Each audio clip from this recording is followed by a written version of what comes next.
Today is November 7th, 2022.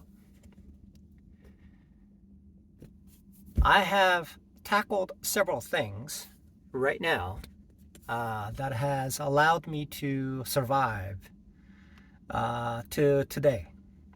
And when I look at a stock and it behaves weak, it means generally it's not a good stock to be in. And my thesis will soon be incorrect. And so it's best to just get out. So now I've looked at certain behaviors of stocks on days like today.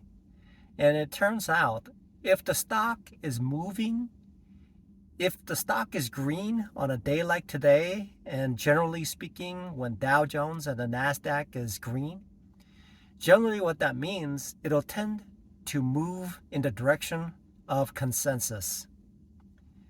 Today, I traded Tesla.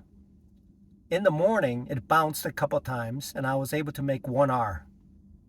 But it quickly faded after at about 9 o'clock in the morning, Mountain Standard Time. And it lagged. It was very weak. And fundamentally speaking, it passed below the 17-month low. And I'm thinking, okay, so if there was a bounce, it should bounce immediately right off of that and start taking off. But for some reason, it stayed below the 17-month low of price target of $200.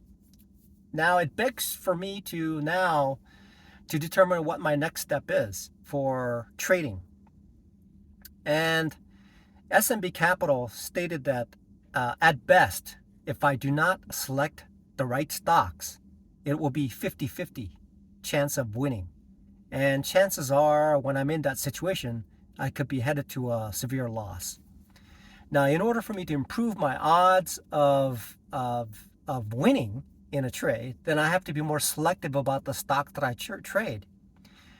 And so I weighed between Costco and Tesla, and whether the news on Costco was indeed truly a fundamentally changing type of a news, whereas Wells Fargo or actually it must have been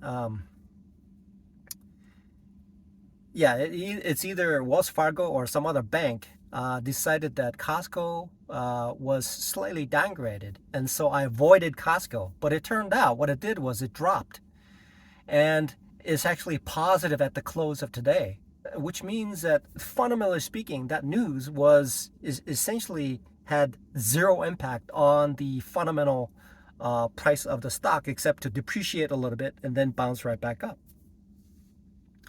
So today I could have gotten into Costco or gotten into Tesla, and I chose Tesla. And then it turns out for me, even though the market was green, I am red because I did not take the small gain and didn't realize that the stock was weak.